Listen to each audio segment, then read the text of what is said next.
At 12 years old, Ruth Calloway stood on the porch of the only home she had ever known and watched a stranger hammer a notice to the door, its words telling her, in language she was still too young to read but old enough to understand, that everything her father had built no longer belonged to her. Her uncle, Silas Pruitt, named by the county to guard what little her father left behind, sold the forge, the tools, the house, and even her mother's quilting frame inside of a month, and kept every dollar for himself, sending Ruth off with a borrowed carpet bag and no place in the world to call her own. 16 years later, with $41 saved from a decade of scrubbing other people's floors, she spent nearly all of it on a forgotten, boarded-up forge at the ragged edge of a town that did not want her, a purchase every soul on that street called foolish, if they spoke of it at all.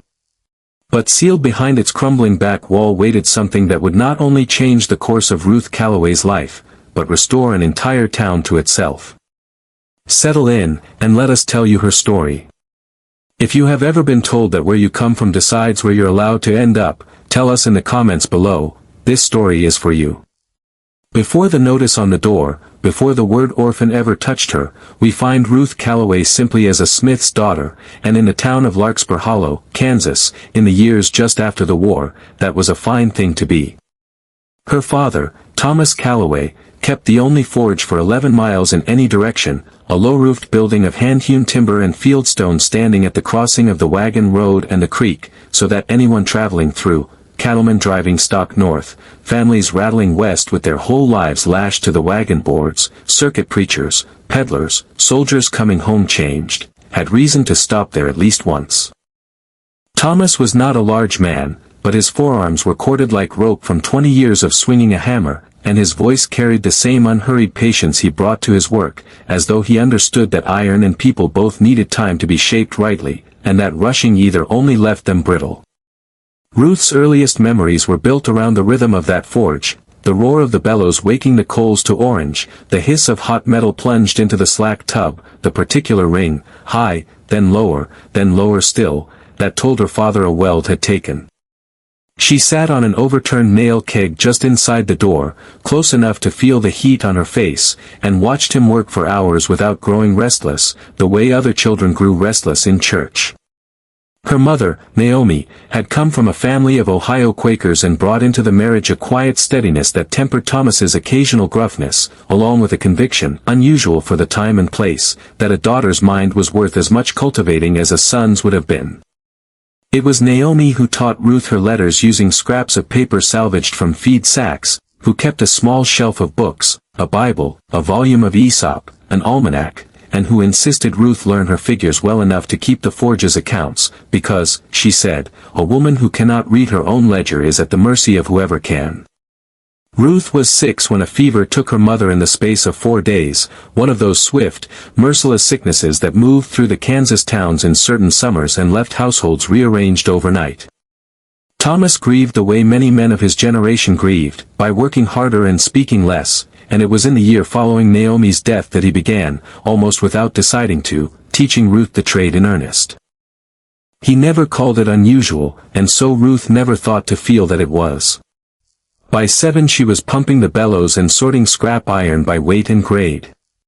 By 9 she could bank a fire to hold its heat through the night and wake it again at dawn with 3 practice strokes and a scoop of fresh coal.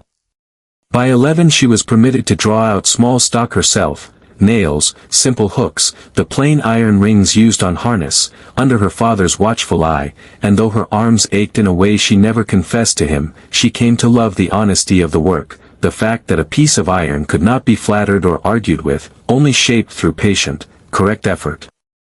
Iron remembers everything you do to it, her father told her once, turning a glowing rod in the coals with his tongs. Every blow that's true, it holds. Every blow that's careless, it holds that too, right down where you can't see it, and it shows itself later, at the worst possible time, in a weld that fails or a hinge that cracks.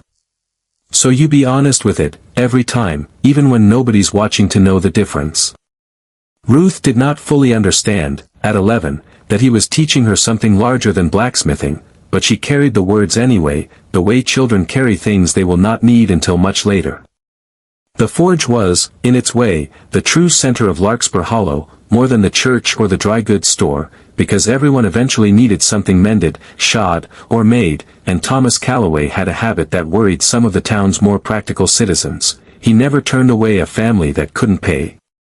He kept a small ledger, separate from the paying accounts, of debts owed in kind or in time, and more than one homesteader's plow was repaired on credit that was settled, months later, in eggs, or labor, or simply a handshake. Thomas seemed to consider payment enough.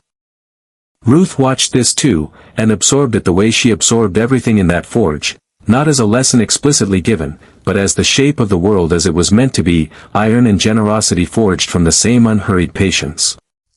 She would carry that shape with her for 16 hard years before she ever had reason to use it again.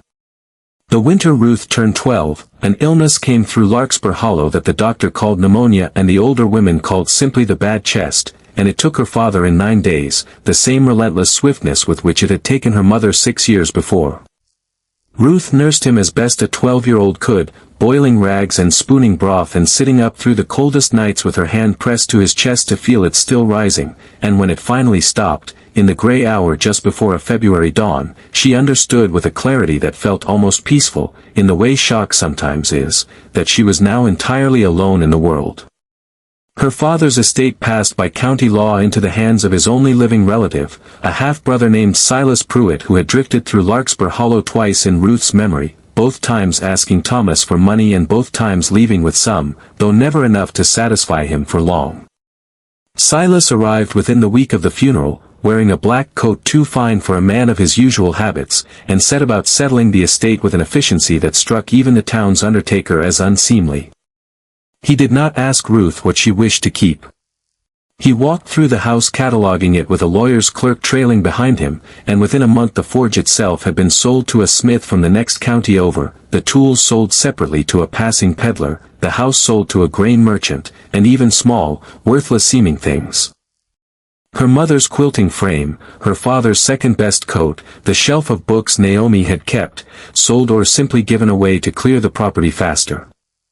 The notice nailed to the door that Ruth would remember for the rest of her life was the final formality, the county's confirmation that the sale was complete and the house no longer hers to stand in. What Silas did not sell, because the law did not allow it, was Ruth herself, though the arrangement he made amounted to something close. He placed her, with a small fee changing hands he described as compensation for her keep and instruction, into the household of a merchant family named Whitfield in Ellsworth, 40 miles distant, where she was to work as a domestic in exchange for room, board, and an education that never much materialized. Silas pocketed what remained of the estate's proceeds, some $300 by Ruth's later, careful reckoning, and disappeared from her life for the better part of 16 years, surfacing only an occasional, unwelcome rumor, that he'd lost money at cards in Abilene, that he'd taken up with a gambling outfit, that he'd been seen and then not seen in half a dozen towns along the rail lines, a man perpetually one scheme away from solvency. The Whitfield household was not cruel in any dramatic sense, which made it, in some ways, harder to resent and harder to leave. Ruth rose before dawn to lay fires and worked past dark most nights, and Mrs. Whitfield was a woman of exacting, humorless standards who found fault as a form of conversation. But there was food, regularly, and a dry place to sleep, and Ruth had learned by then, from her father though not in words, that survival sometimes required accepting an imperfect shelter while you built toward a better one in your mind. She kept his lessons alive in secret, mending a hinge or straightening a bent nail with skills the Whitfields never asked about and would not have valued if they had known. She read whatever she could find, kept her own careful figures of the wages Mrs. Whitfield paid her, and by 18 had left for paying work as a domestic in 3 subsequent households across 2 territories, each move a small, deliberate improvement, each one bringing her closer, though she could not have said to what. It took Ruth 16 years, moving west by increments, working other people's kitchens and nursing other people's children, before she had gathered anything resembling a sum of her own. $41, sewn into the lining of a coat she had made herself from a pattern in a borrowed magazine, was the whole of what Ruth Calloway possessed in the spring she arrived, on a westbound freight wagon she'd paid $2 to ride, in the small High Plains town of Sable Creek, Wyoming territory, where she knew not a single soul and had come, in truth, for no better reason than that the wagon happened to be going there and the fare was cheap.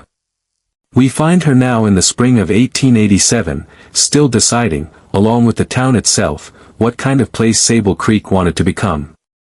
It had a rail spur half-finished on its eastern edge, a scattering of new frame buildings alongside older sod and log ones, a dry goods store, a church that doubled as a schoolhouse, and a population of perhaps 400 souls, mostly homesteading families who had staked claims on the surrounding grassland in the years after the war and were only now, after a decade of drought and hard winters, beginning to see their farms turn a modest profit.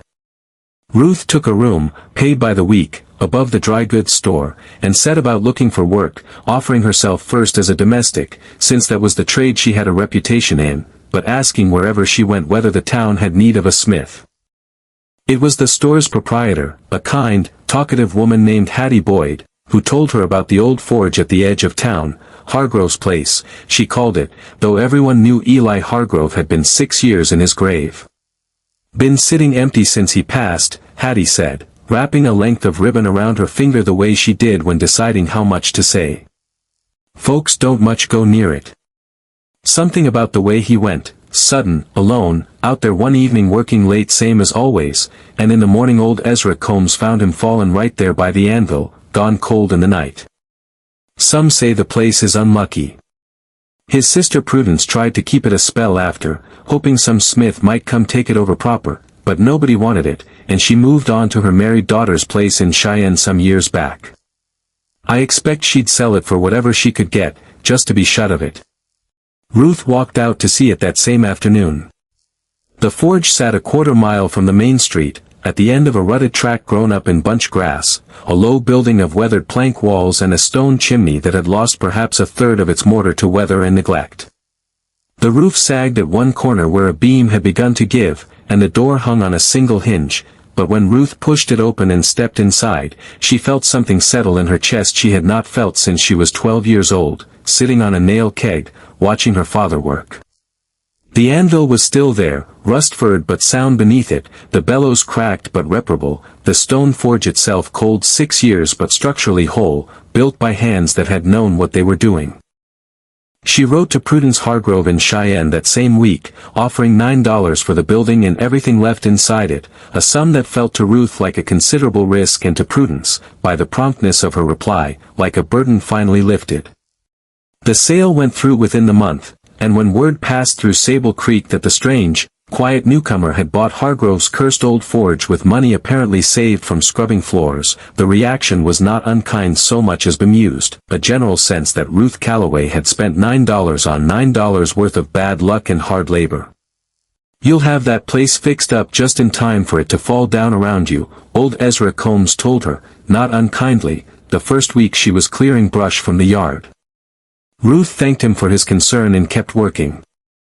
It was in her third week of restoring the place, clearing debris, replacing the worst roof shingles, re-leathering the bellows with material bartered from a harness maker, that Ruth found the first thing telling her the forge held more than rust and cobwebs. She had decided the back wall, nearest the chimney, needed reinforcing where damp had rotted several boards near the base, and in prying one loose, her crowbar caught on something that was not simply rot, a narrow gap where the boards did not sit quite flush, as though removed and reset by someone in a hurry, or someone careful in a way that left its own kind of trace.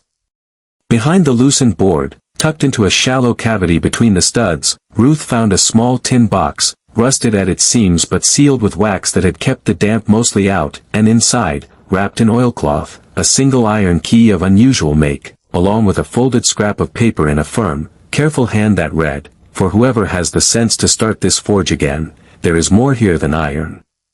Look after it as I could not. E. Hargrove." Ruth sat back on her heels in the dust of that half-repaired room for a long while, the key warm in her palm from her own gripping hand, understanding she had bought, for $9, considerably more than a building.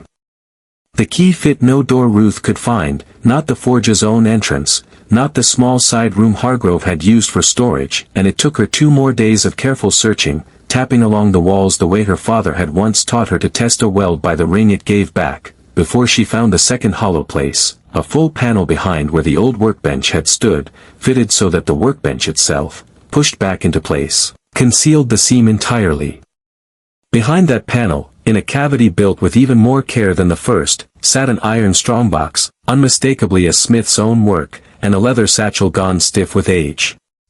The key opened the strongbox easily, its mechanism well-oiled even after 6 years of disuse, as though Hargrove had meant for someone eventually to use it and had cared for it accordingly.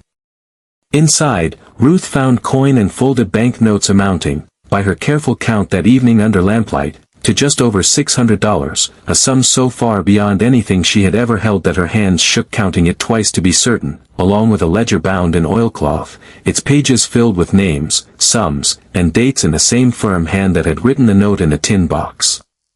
The satchel held perhaps 40 letters, some drafts never sent, others copies of correspondence with a territorial land office in Cheyenne, and it took Ruth the better part of a week, reading by lamplight after her days of forge repair, to piece together the story those documents told. Eli Hargrove, she learned, partly from the letters and partly from a long conversation she arranged by writing again to Prudence, who came out from Cheyenne by stage once she understood what had been found, had not always been a blacksmith. As a younger man he had worked several seasons as a survey chainman for the railroad, learning enough of the trade to read a plat map and run a transit himself, before a dispute over pay sent him back to Wyoming and into the forge trade his own father had taught him.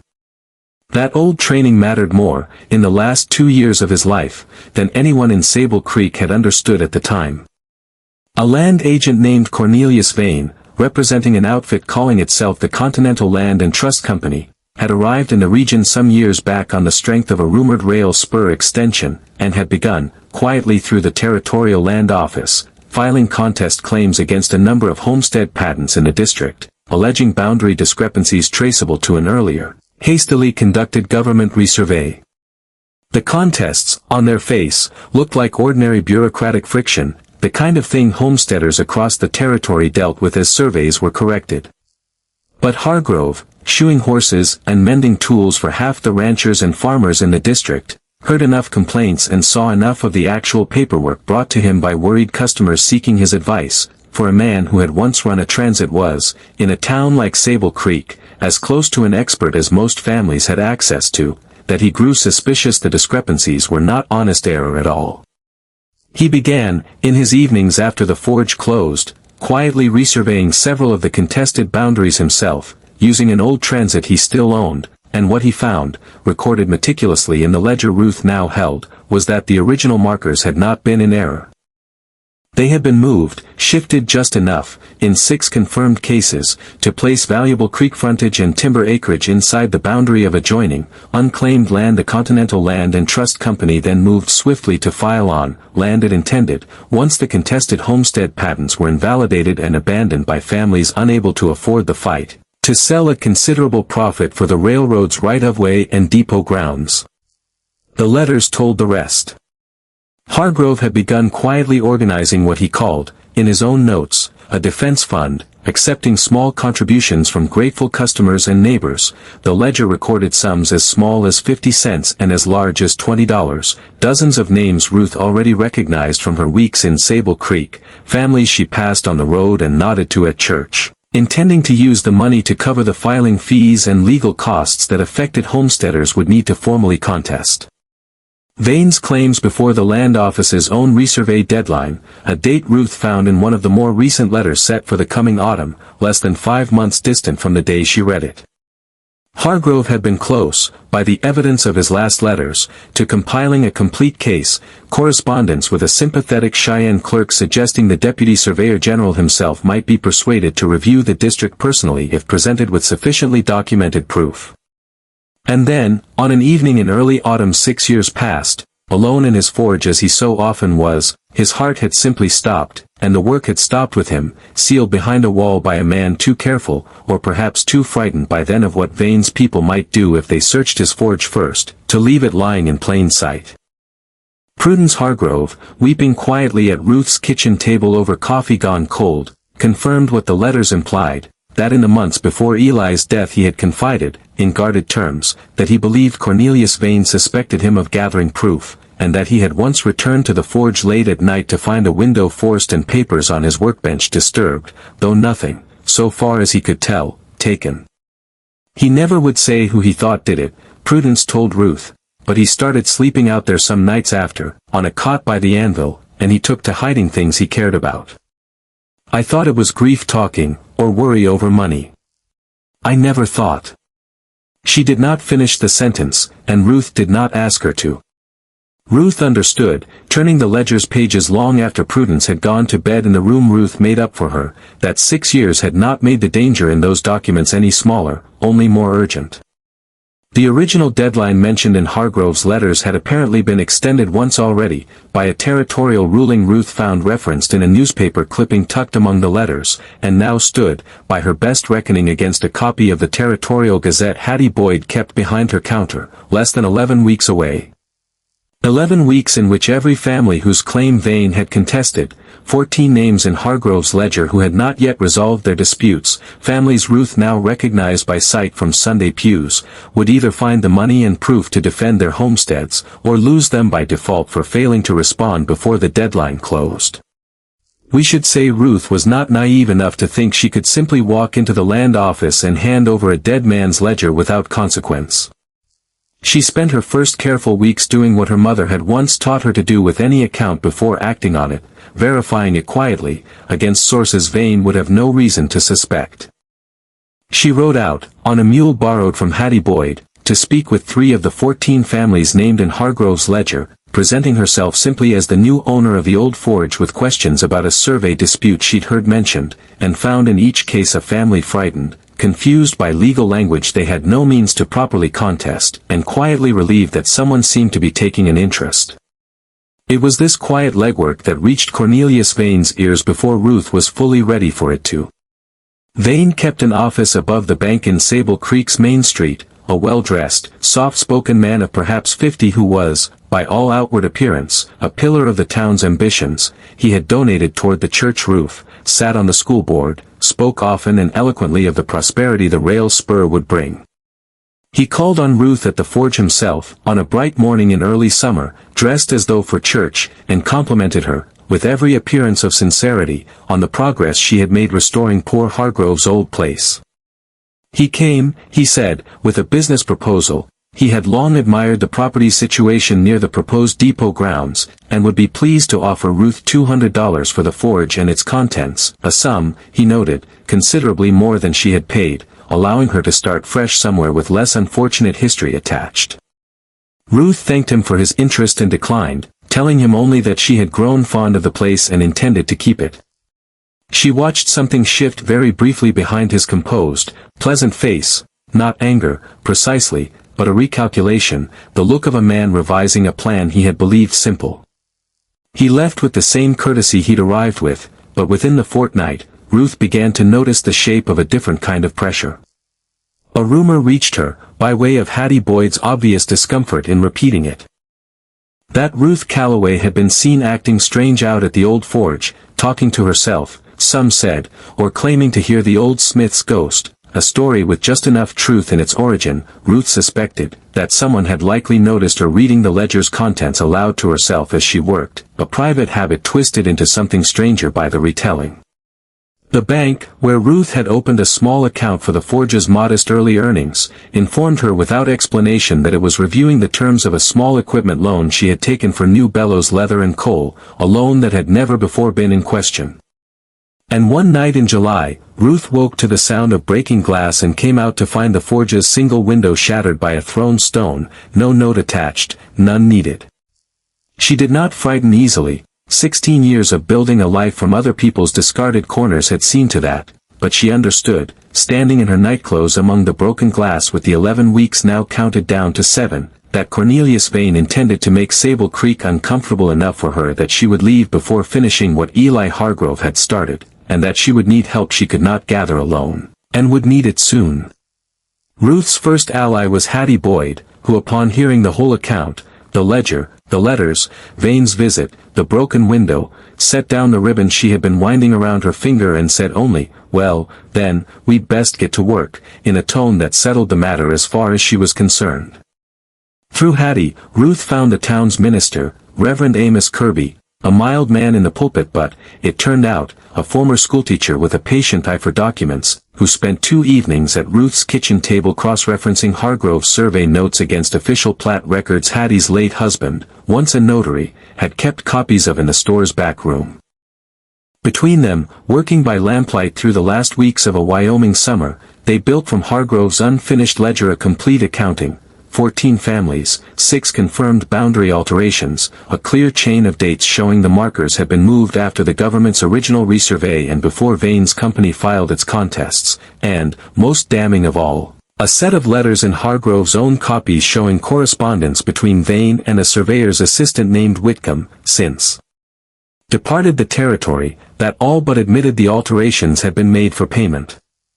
The deadline Ruth had counted down to came attached. She learned from Reverend Kirby's inquiries to Cheyenne, to a scheduled visit, the Territorial Deputy Surveyor General, a man named Colonel Beauregard Tate, would be passing through the district that September on a tour of contested claims, holding a public hearing in Sable Creek itself to receive evidence before making his recommendations to the land office.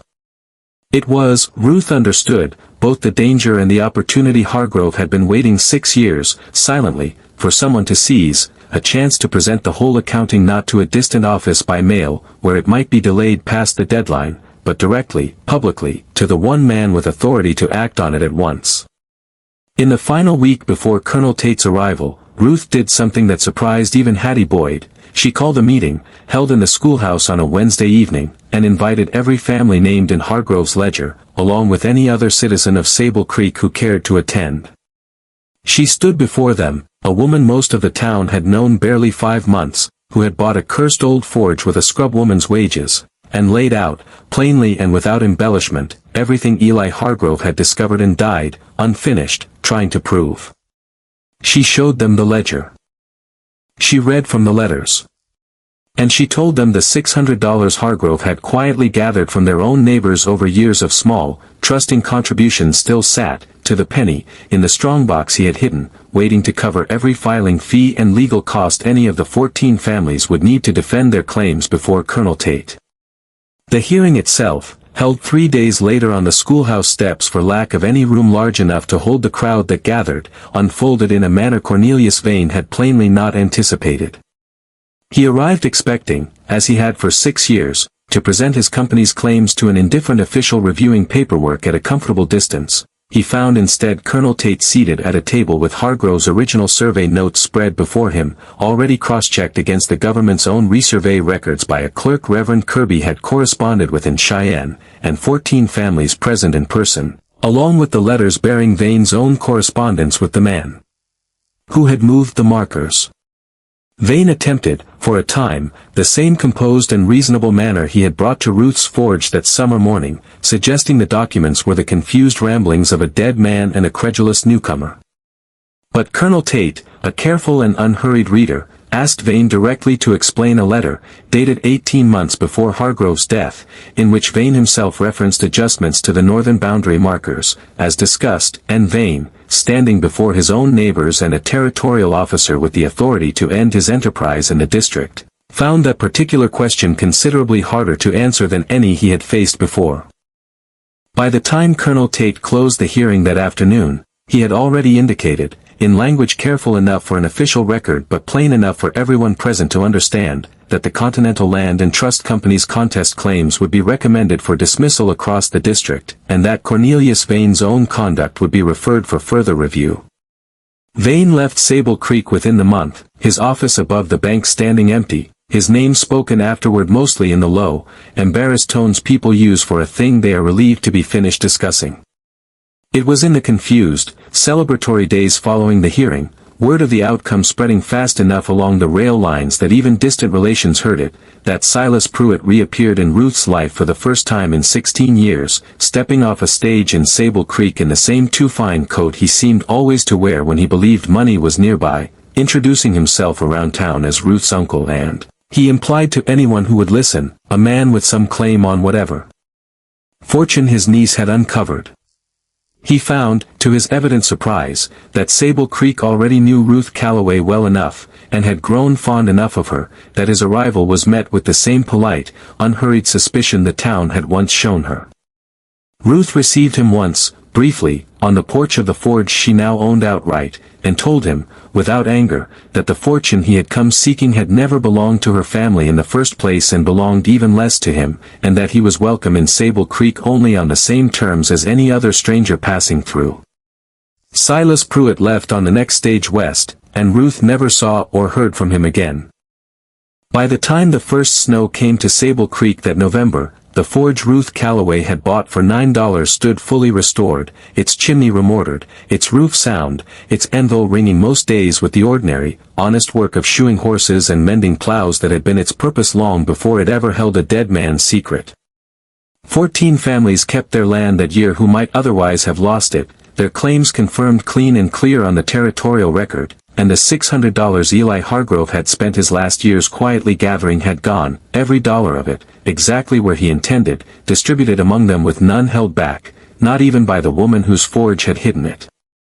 We began this story on a porch in Larkspur Hollow, Kansas, where a 12-year-old girl watched a stranger nail a notice to a door that told her nothing in the world was hers to keep. It is worth returning to that porch now, briefly, because the distance between that girl and the woman who stood before Colonel Tate on the schoolhouse steps 16 years later is not, in the end, a distance measured only in years or dollars. It is the distance of a single lesson, taught by a patient man at a forge who told his daughter that iron remembers everything done to it, every honest blow and every careless one, and that the only way through hardship is to keep working truly, even when, especially when, nobody is watching to know the difference. Ruth Calloway had no way of knowing, standing in the wreckage of everything her father built, that the lesson would return to her one day behind a rotted board in a stranger's abandoned forge. But it did, because it always does, for those patient enough to keep swinging the hammer. What was overlooked and written off, a foolish $9 purchase, a cursed and empty building, a girl nobody wanted, turned out, in the end, to hold what an entire town needed most. Proof that it was worth defending, and someone honest enough to make sure it was. Thank you for spending this time with Ruth Calloway, and with the town of Sable Creek, and with the memory of a smith named Eli Hargrove, who did not live to finish his own quiet act of justice, but trusted that someone with an honest hand would come along to finish it for him. If this story moved you, we'd be grateful if you shared it with someone who needs the reminder that value is not always visible at first glance, and that the people the world writes off are sometimes the very ones holding it together. We would love to know, what is a time in your own life when you found real worth in something, or someone, that everyone else had already written off? Tell us in the comments below, we read every one. Until next time, stay close.